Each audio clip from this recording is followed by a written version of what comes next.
El día de hoy vamos a tener acá en la sala una actividad a cargo de Diego.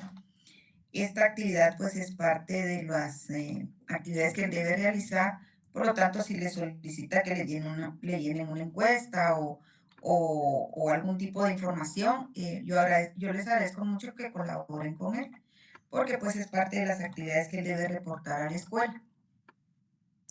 Aprovechamos este espacio para que Diego repase con ustedes el contenido de lo que hemos visto hasta el día de hoy.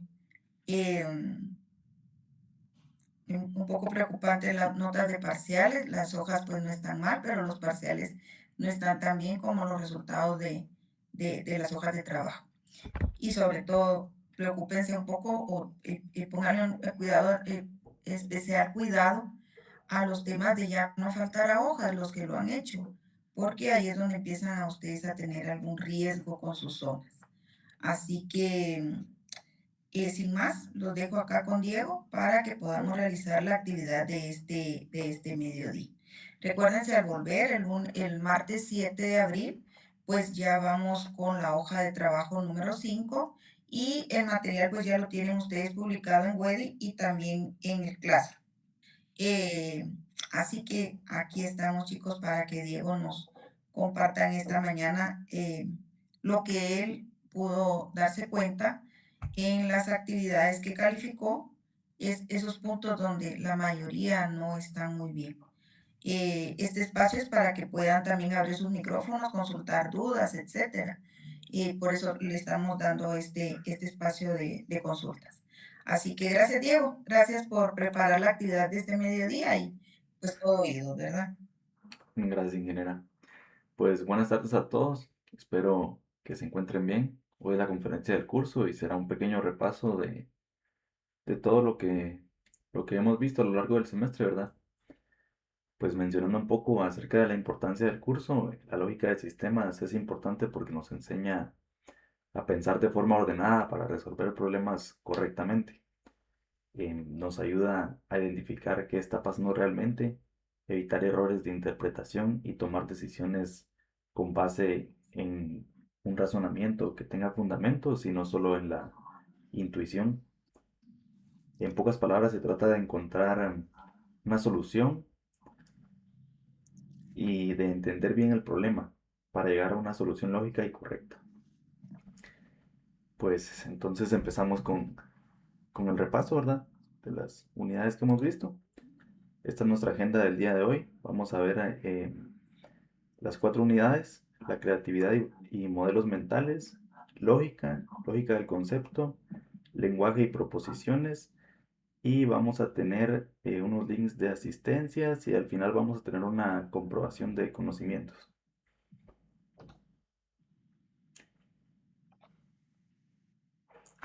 La creatividad no solo es arte, en ingeniería la utilizamos todo el tiempo. Por ejemplo, podríamos pensar cuántos usos le podemos dar a una USB. Hay quienes la usan para guardar solo imágenes, otros para...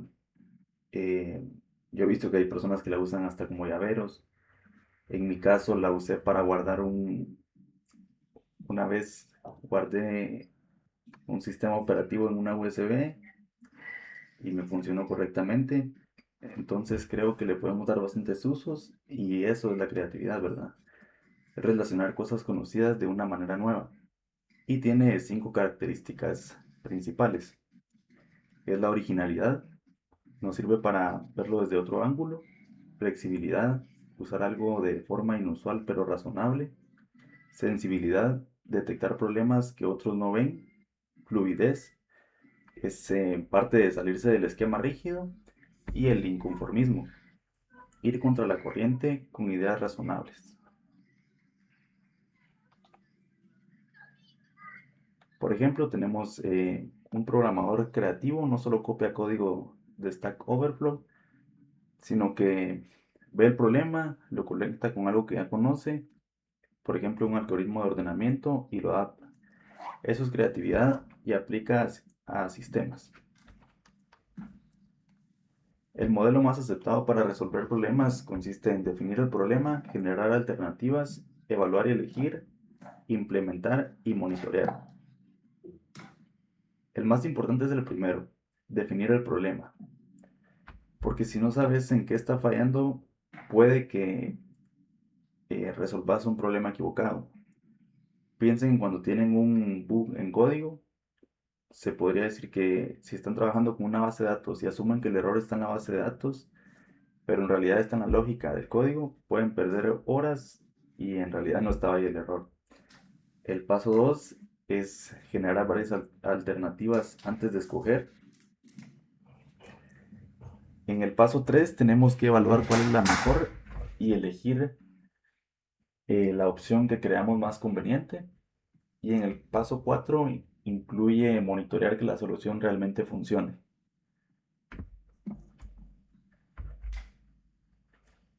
Tuvimos un caso, no me acuerdo si fue en el examen o en una hoja de trabajo, pero el problema era de no tengo saldo, pero es el cumpleaños de mi amigo. Como paso 1 sería definir el problema, ¿verdad? Que no se puede comunicar por teléfono por falta de saldo. En alternativas se puede hacer llamadas por WhatsApp, ¿verdad? Por medio de Wi-Fi, mensajes por redes, pedirle el teléfono a alguien, mandar un mensaje de voz por Telegram.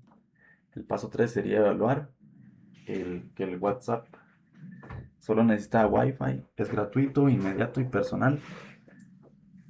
Y el paso 4 sería implementar, conectarse al Wi-Fi, enviar el mensaje y verificar que llegó.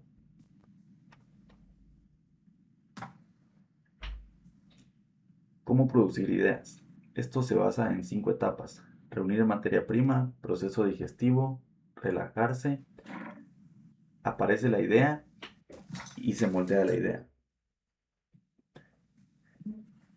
Nadie tiene buenas ideas de la nada. Hay un proceso.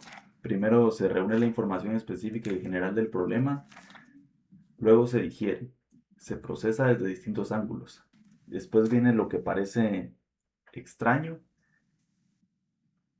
que es que se olvida uno del problema, descansa, se relaja y es ahí donde al final surge la idea, ¿verdad? Finalmente se adecua para que funcione en la práctica. No sé si vamos bien hasta el momento o tienen alguna duda.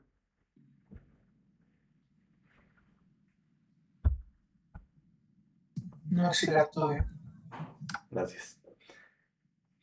Un ejemplo sería diseñar una aplicación, ¿verdad?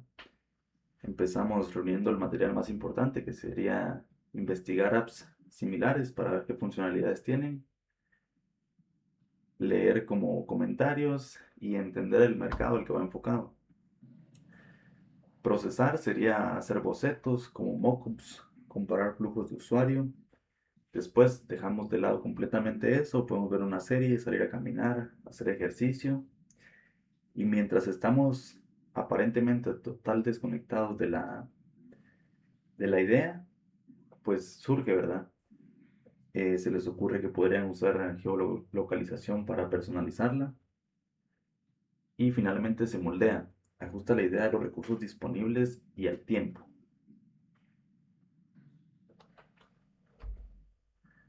Vamos con los tipos de bloqueos mentales. ¿Qué nos impide ser creativos? Los bloqueos son barreras mentales que nos impiden resolver bien los problemas. Todos los tenemos. La diferencia está en cuánto y qué tan fuertes son.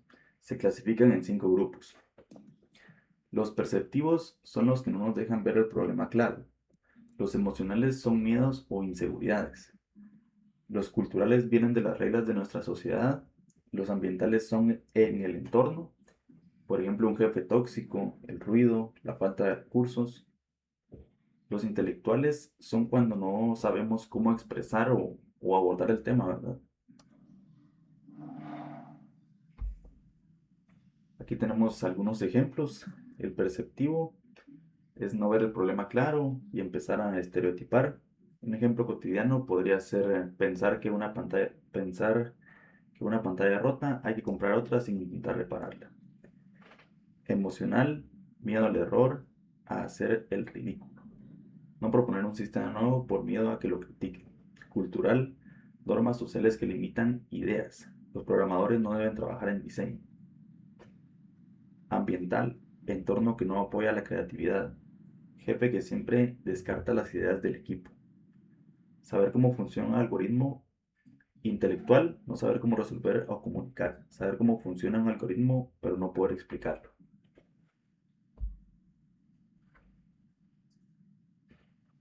Vamos con la diferencia entre crear e innovar. Crear es inventar algo que no existía. Innovar es tomar algo que ya existe y mejorarlo o usarlo de una forma diferente, adecuarlo a nuestras necesidades. La ingeniería en sistemas necesita las dos cosas. Creamos cuando diseñamos un algoritmo original para un problema nuevo. Innovamos cuando tomamos una arquitectura, por ejemplo, de microservicios y la adaptamos a las necesidades de una empresa guatemalteca. No son opuestos, son complementarios. Un ejemplo de esto es, no sé si conocen a Linus Torvalds, pero él creó el sistema operativo de Linux desde cero. Ese sería un ejemplo de crear, porque lo hizo desde cero. E innovar sería el ejemplo de que Android tomó el sistema operativo y lo innovó para crear un sistema operativo móvil.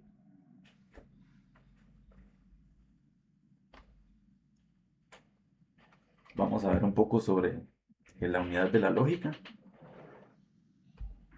Solo antes de seguir, si quieren les voy a pasar el link de asistencia.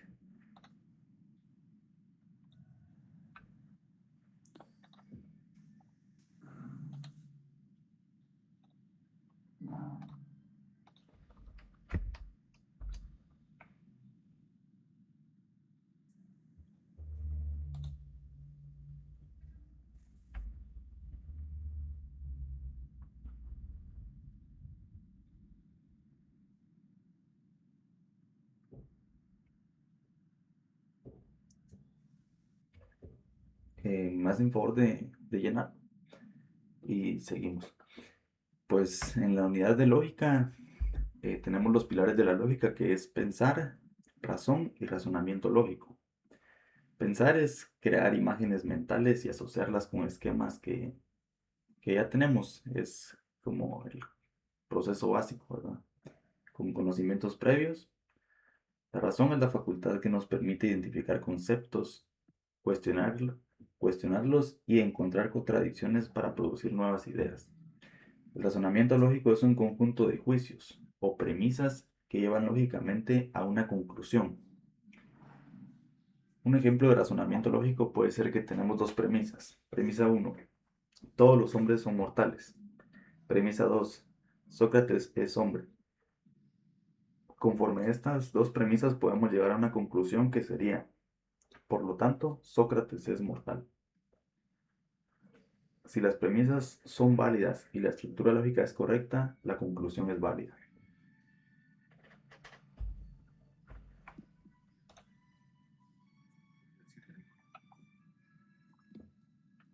¿Qué estudia la lógica? Objeto material versus objeto formal. Toda ciencia tiene dos objetos de estudio. El material es el tema en sí. Para la lógica es el pensamiento. El formal es el aspecto específico desde el que se estudia. Para la lógica es la corrección o incorrección del pensamiento. Por lo tanto, la lógica es diferente a la psicología, aunque ambas estudian el pensamiento. La psicología estudia cómo funciona la mente y la lógica va más enfocada a que si el pensamiento es correcto o no. Hagamos una analogía a una base de datos. El ejemplo material sería los datos almacenados en la base de datos y el objeto formal si esos datos cumplen con las reglas de integridad y normalización. La lógica hace lo mismo con el pensamiento, verifica que éste sea correcto.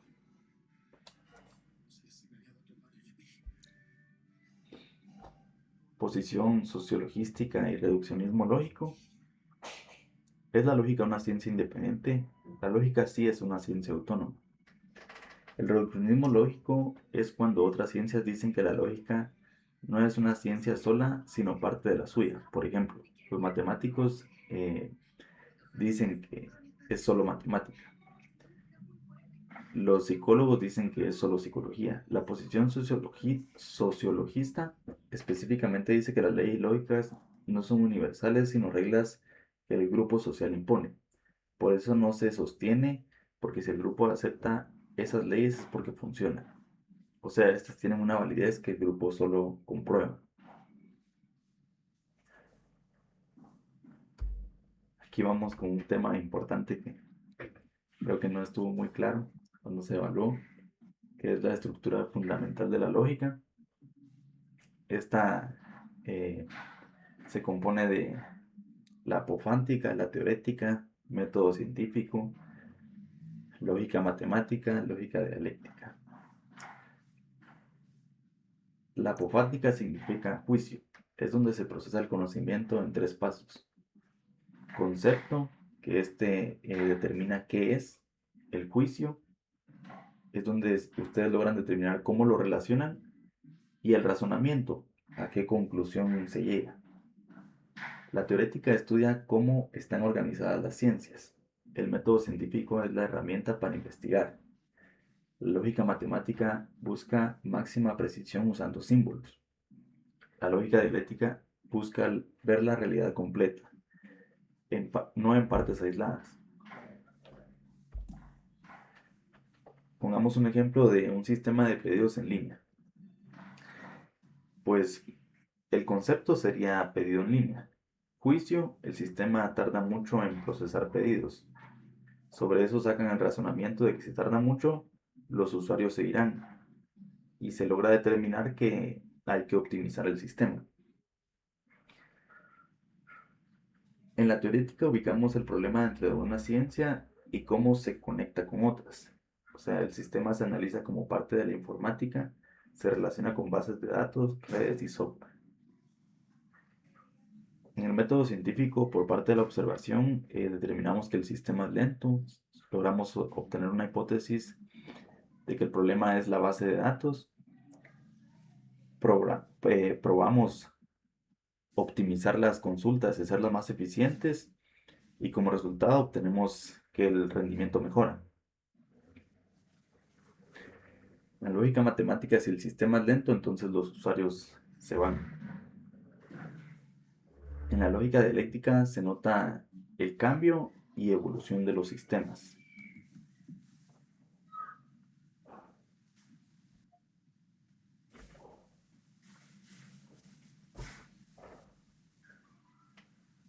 Sistema, subsistema y suprasistema. Eh, un sistema es un conjunto de partes que interactúan para lograr un objetivo. Todo sistema existe dentro de otro sistema más grande que lo conocemos como suprasistema y contiene partes, subsistema. Acá tenemos 2 ejemplos, que el suprasistema sería la universidad, el sistema sería la facultad y como subsistema tenemos los cursos. Tenemos un ejemplo de una app de delivery.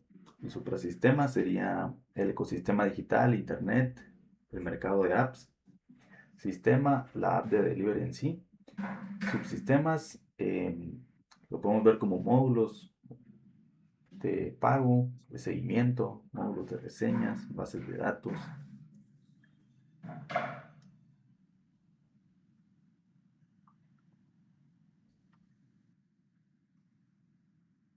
Pensamiento sistémico versus el enfoque sistémico.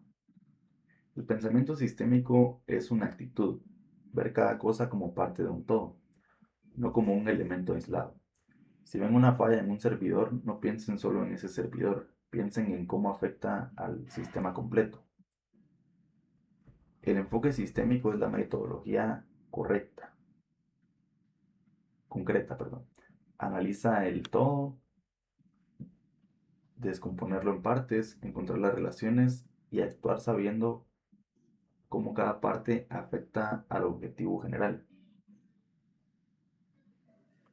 Tenemos un ejemplo de un sistema de facturación de una farmacia como pensamiento sistémico. Sería ver que el sistema de facturación no es solo generar facturas, sino se conecta con inventario, pagos, reportes fiscales y atención al cliente. Sí, ahorita te paso el link.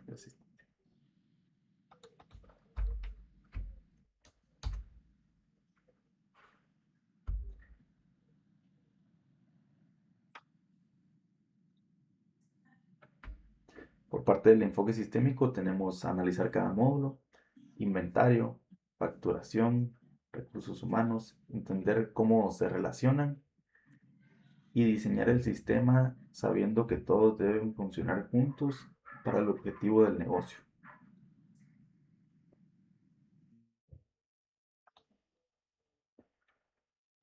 No sé si voy muy rápido, si tienen alguna duda o si todo está quedando claro.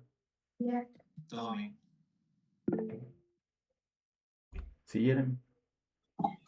Disculpa, esta presentación la vas a subir al web. Sí, se las puedo compartir. Gracias. Con gusto.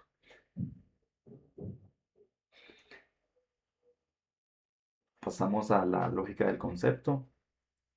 En ella vamos a ver objetos, triadas, árboles lógicos, sinónimos y homónimos. El concepto y el objeto. Un concepto es la idea general, es como el molde. Un objeto es un caso particular de ese concepto. Todos los objetos que conocemos existen en nuestra conciencia gracias a los conceptos que tenemos. Sin el concepto, por ejemplo, de base de datos, un programador no podría diseñar uno.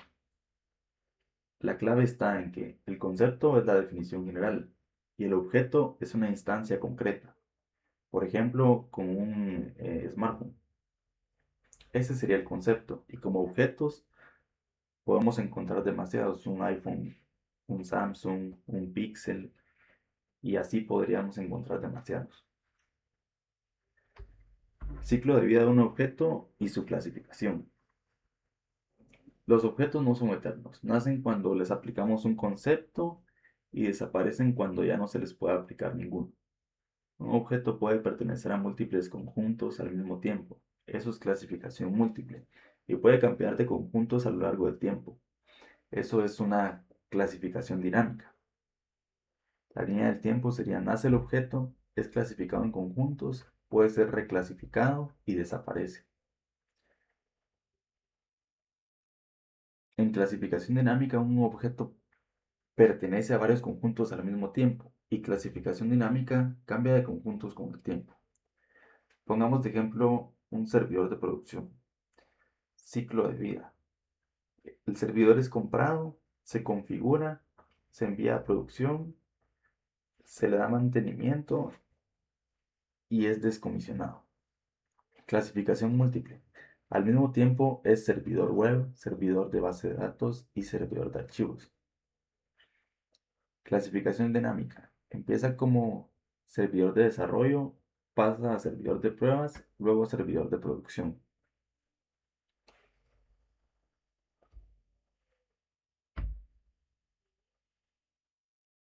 Relaciones, asociaciones y mapeos. Las relaciones son cómo se conectan los objetos entre sí. Hay tres tipos. Jerárquica. Un ejemplo de este podría ser un jefe con su empleado. Existe una jerarquía entre ellos. De contención. Una empresa que contiene varios equipos. Puede ser equipo de ventas, de marketing, de desarrollo y de colecciones. Un grupo de empleados con las mismas responsabilidades. Las asociaciones son colecciones de esos enlaces y el mapeo es ir de una parte del sistema a otra, tomar un objeto de un tipo y asignarlo a otro tipo. Vamos a dar un ejemplo con las bases de datos. Relación jerárquica sería tabla de clientes tiene una relación con tabla de órdenes, ya que un cliente tiene muchas órdenes. Relación de contención, una base de datos contiene múltiples tablas. Relación de colecciones, todas las tablas con campos de auditoría. Esto es, no sé si algunos ya han visto bases de datos, pero esto es bien importante en todas las tablas, añadirlo cuando fue creada y cuando fue actualizada. Mapeo, asignar el identificador de cliente a cada orden. O sea, las llaves primarias se manejan con un identificador.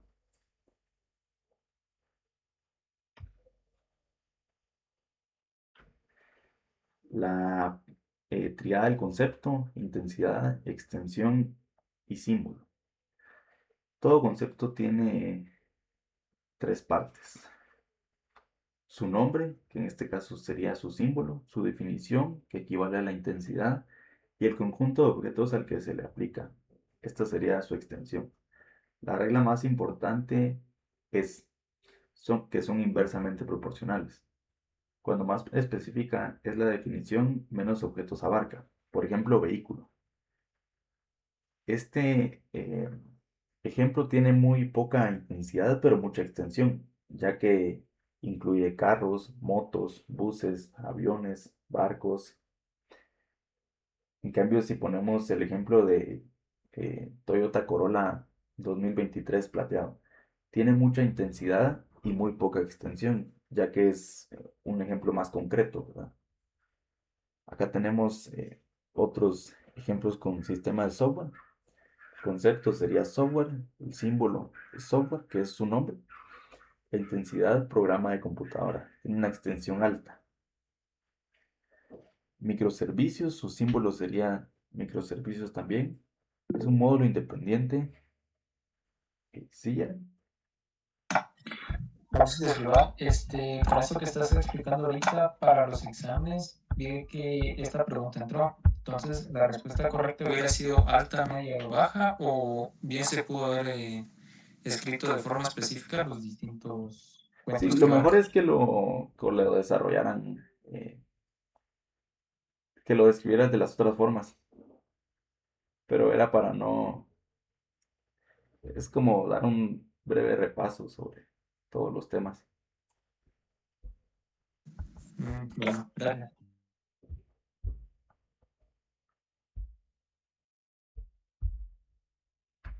Pero si quieren puedo darles más ejemplos de cómo serían las extensiones.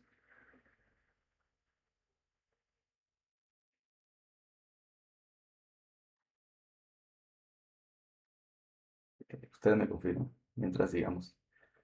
Eh, Microservicio, módulo independiente con una sola responsabilidad, desplegable por separado, tiene una extensión media.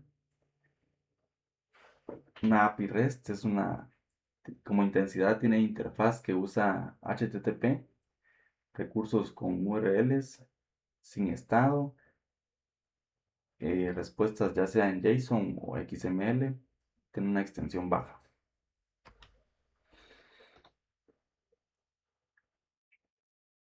Vamos con las triadas parciales. Tenemos triadas parciales sin nombre, sin objeto y sin definición. Las triadas parciales son cuando falta un elemento de la triada. Un concepto sin nombre, saben qué es, pero no saben cómo llamarlo.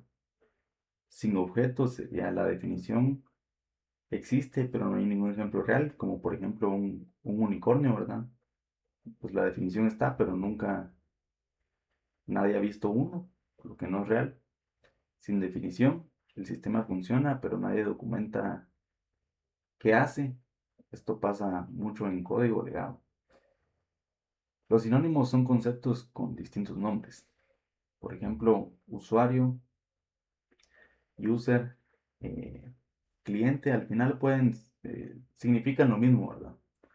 Los homónimos son palabras iguales con distintos significados.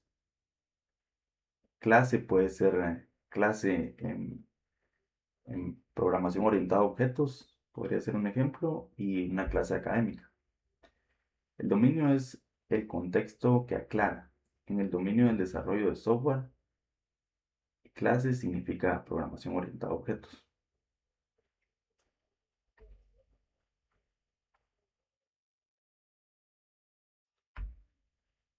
El árbol lógico es la herramienta para visualizar jerarquías de conceptos.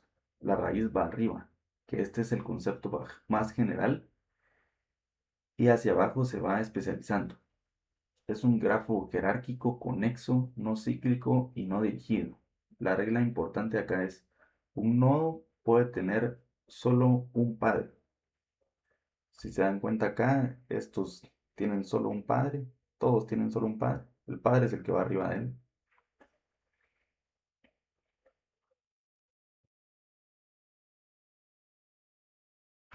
Eso aplica igual en programación. Una clase solo hereda de una clase en herencia simple.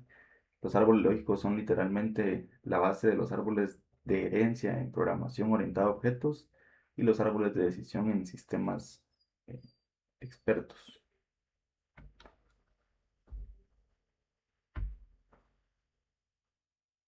El lenguaje y la lógica de las proposiciones. ¿Qué es una proposición? Una proposición es cualquier oración a la que podemos decir es verdadera o es mentira. No siempre podemos hacerlo. Si no siempre podemos hacerlo, esto no es una proposición, ¿verdad? Por ejemplo, sería, eh, hola, ¿cómo estás? No es una proposición porque no es ni verdadera ni falsa. Eso sería un saludo, ¿verdad? La Tierra es plana. Esto sí es una proposición, ya que aunque sea falso, se puede determinar si es falso o verdadero.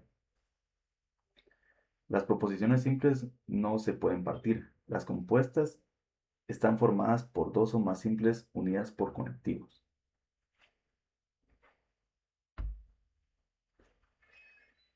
Acá tenemos varios ejemplos. La expresión sé honesto. Esto no es una proposición, ya que es una orden, no tiene valor de verdad. ¿Eres honesto? Tampoco es una proposición porque esto es una pregunta. La honestidad es una virtud. Esta sí es una proposición, ya que se puede evaluar si es verdadera o falsa. Y de último tenemos la honestidad es rara y valiosa. Sí, ya que son dos proposiciones unidas por el conectivo y.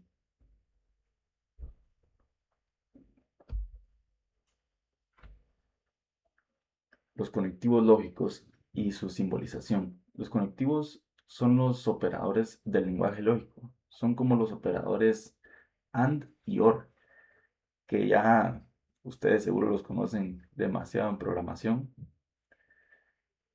La conjunción es verdadera solo si ambas son verdaderas. La disyunción eh, es verdadera si al menos una lo es. La implicación, que se conoce como sí, entonces, solo es falsa cuando la premisa es verdadera pero la conclusión es falsa. El bicondicional es verdadero cuando ambas tienen el mismo valor.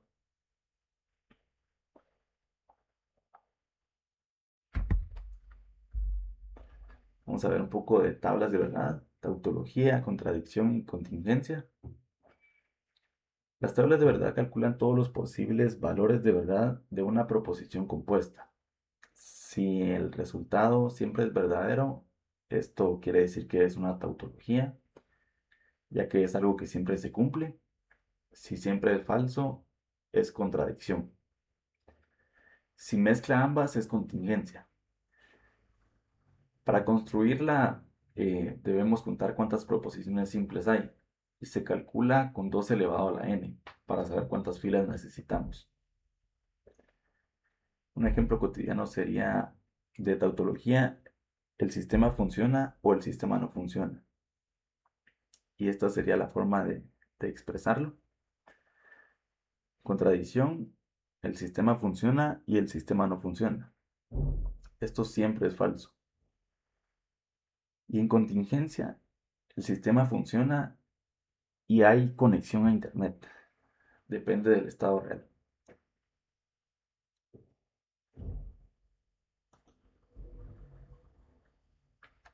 Funciones del lenguaje. Tenemos 4 funciones principales, que sería informativo, expresivo, directivo, mixto. El lenguaje informativo transmite datos verificables. Se puede determinar si es verdadero o falso. El expresivo transmite emociones. Por ejemplo, qué día tan horrible. No es verdadero ni falso. Es algo sincero. El directivo da instrucciones. Por ejemplo, entreguen la hoja de trabajo a las 2 de la tarde. No es ni verdadero ni falso tampoco. El mixto combina varias. El análisis de estructura consiste en determinar si un texto cumple función informativa en su mayoría. Si la cumple, el texto tiene estructura. Acá tenemos unos ejemplos de lenguaje. Facebook tiene más de 3.000 millones de usuarios activos. Es de tipo informativo. Las redes sociales arruinan la vida. Este es de tipo expresivo. No uses el celular en clase. Es directivo, es como una orden. Las redes sociales generan adicción y por eso debes limitar tu uso diario. Este es mixto ya que tiene informativo y directivo.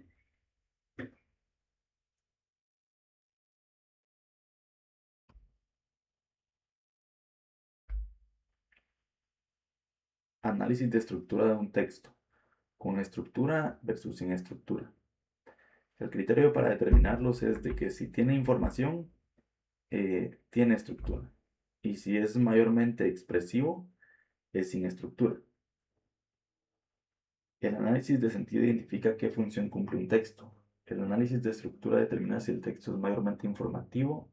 Si en un artículo el 80% de las oraciones les transmite información que ustedes pueden verificar, el texto tiene estructura. Si la mayoría son expresiones emocionales u órdenes, no tiene estructura. Aquí tenemos unos ejemplos sobre bases de datos con estructura. Una base de datos relacional organiza la información en tablas con filas y columnas. Cada tabla representa una entidad del dominio. Las relaciones entre tablas se establecen mediante llaves foráneas. El modelo fue propuesto por Edgar Codd en 1970. MySQL y Postgres son sistemas gestores bases de datos relacionales ampliamente utilizados. Esto tiene una gran cantidad de información, entonces se puede deducir que el texto tiene estructura. Las bases de datos son increíbles, deberías aprenderlas hoy mismo. No hay una mejor que dominar SQL. Úsalas en todos tus proyectos, son el futuro.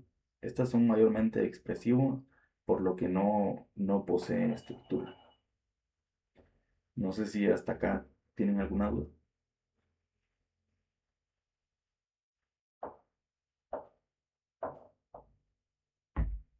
No, sirve. Ok. Pues yo les preparé una pequeña comprobación de las 4 unidades. Te lo voy a pasar.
No sé cómo van con la comprobación para dejar eh, claro cómo era que se pedía este ejemplo en el examen.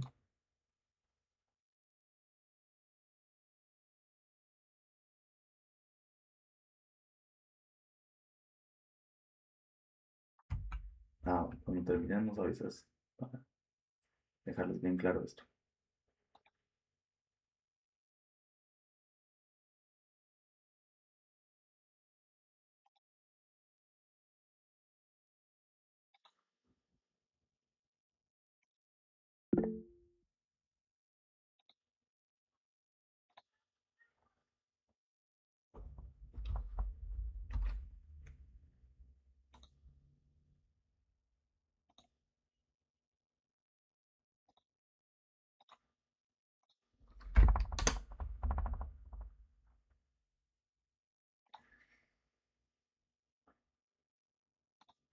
Jeremy, ya terminaste, ¿no? Para explicarte esto. Que era la verdad. Este, fíjate que te sigo con la corto que viste. Va.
Ya terminamos, ahorita sí. Bonito. Fíjate que en esta, pues este ejemplo está muy así como abstracto, pero digamos en extensión en alta se refiere a, aquí en el examen tuvieron que haber puesto, digamos en software, podría ser de Linux, Windows, cualquier conjunto de, como de programas, ¿verdad? Que abarcan el software, podría ser Chrome, en microservicios, no sé si han trabajado con eso, pero podría ser el servicio de pago, el servicio de autenticación, el de atención al usuario. Y en el de la API REST, aquí en extensión, podría ser como los endpoints, ¿verdad? De usuarios, de login, de productos, de ventas.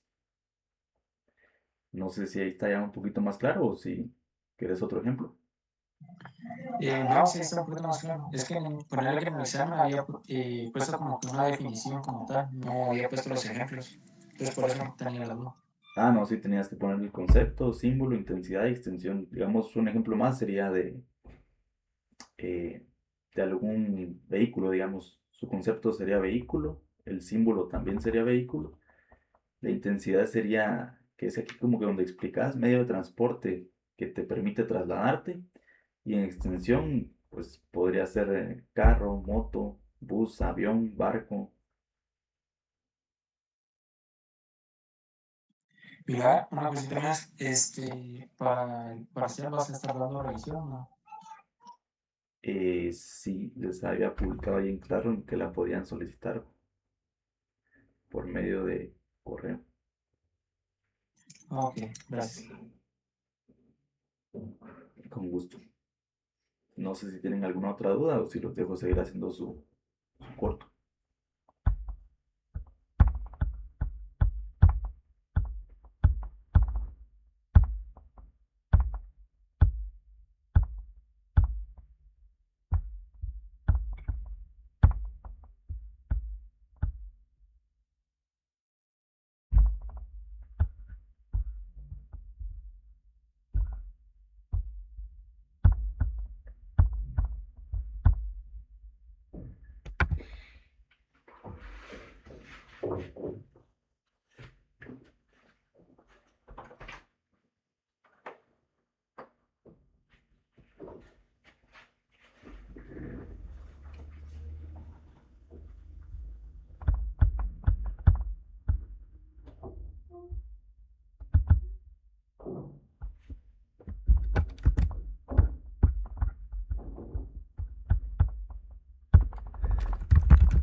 Ah, sí, ahorita te...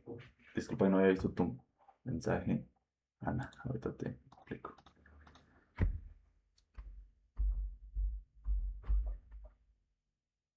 Tríadas parciales. Acá está. Eh, no sé si quieres que te lo vuelva a explicar o cuál sería tu duda.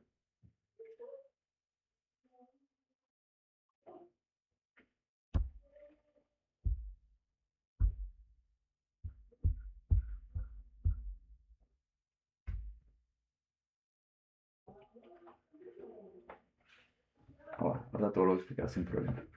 Pues una triada parcial, como una definición resumida, se puede decir que es cuando falta uno de los elementos de la triada del concepto. Los elementos de la triada del concepto son el símbolo, intensidad y extensión. El símbolo es su nombre, la intensidad su definición y la extensión los ejemplos. Las tríadas parciales, ¿qué te puedo decir yo? Vamos a ver. Por ejemplo, si falta el nombre, sería de que tú sabes qué es, pero no sabes cómo llamarlo. Sin objeto, que la definición existe, pero no hay ningún ejemplo real, como los dinosaurios. Y sin definición, pues que el sistema funciona, pero no hay una definición como tal, ¿verdad? Los tipos de triadas parciales puede ser sin símbolo, que sabemos qué es, pero nadie le definió un nombre. En este, en este ejemplo diría la intensidad y la extensión. Te voy a dar un ejemplo de una aplicación de enviar mensajes. Su intensidad sería que te permite enviar mensajes instantáneos y su extensión podría ser las aplicaciones que existen, ¿verdad? Como Messenger, WhatsApp, Telegram. Sabemos qué hacen, tenemos ejemplos, pero no les hemos puesto un nombre al, al concepto. Sin intensidad, esto quiere decir que no tienen definición. Tenemos nombres y ejemplos, pero no sabemos qué lo define. Por ejemplo, un sistema X, digamos, su extensión sería sistema X1, sistema X2, pero no hay una definición. O sea, existe el nombre y hay ejemplos, pero nadie sabe exactamente qué es o cómo funciona. Y sin extensión, pues sería sin ejemplos. Pongamos como símbolo algo que es imposible, pero un software perfecto. Su intensidad sería sistema sin errores, rápido, seguro, y que no tienen ni una vulnerabilidad. Eso está bien definido, pero no existe ningún ejemplo real. Entonces, en conclusión, las triadas parciales son cuando algo está incompleto, te puede faltar el nombre, la definición o pueden faltar los ejemplos.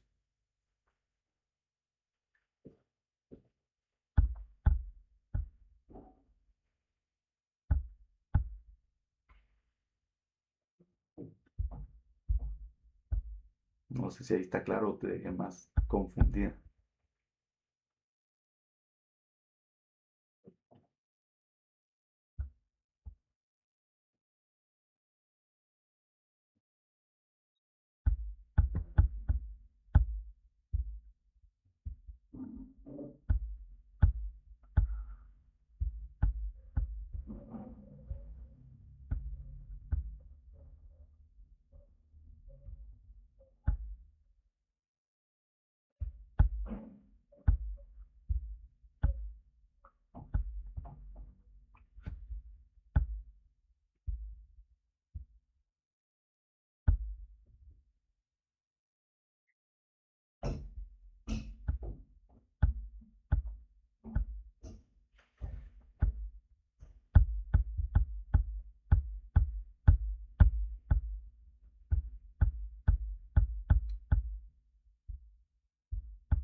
Gracias, Diego.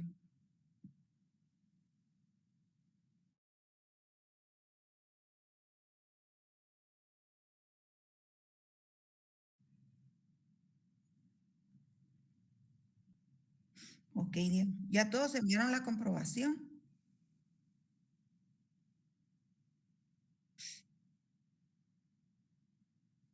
Perfecto. No sé si alguien tiene alguna otra duda, jóvenes.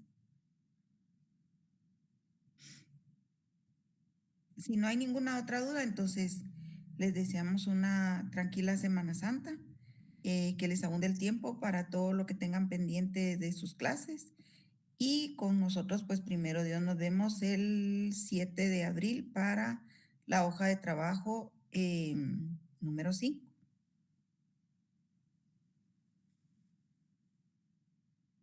Cuídense, chicos. Feliz descanso.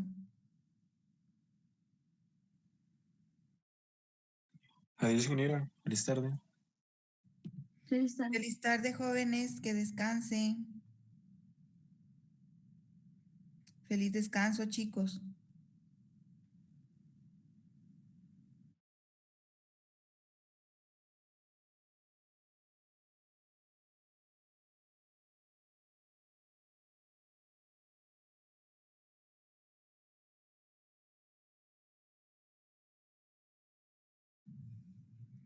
Cuídense, jóvenes. Feliz tarde.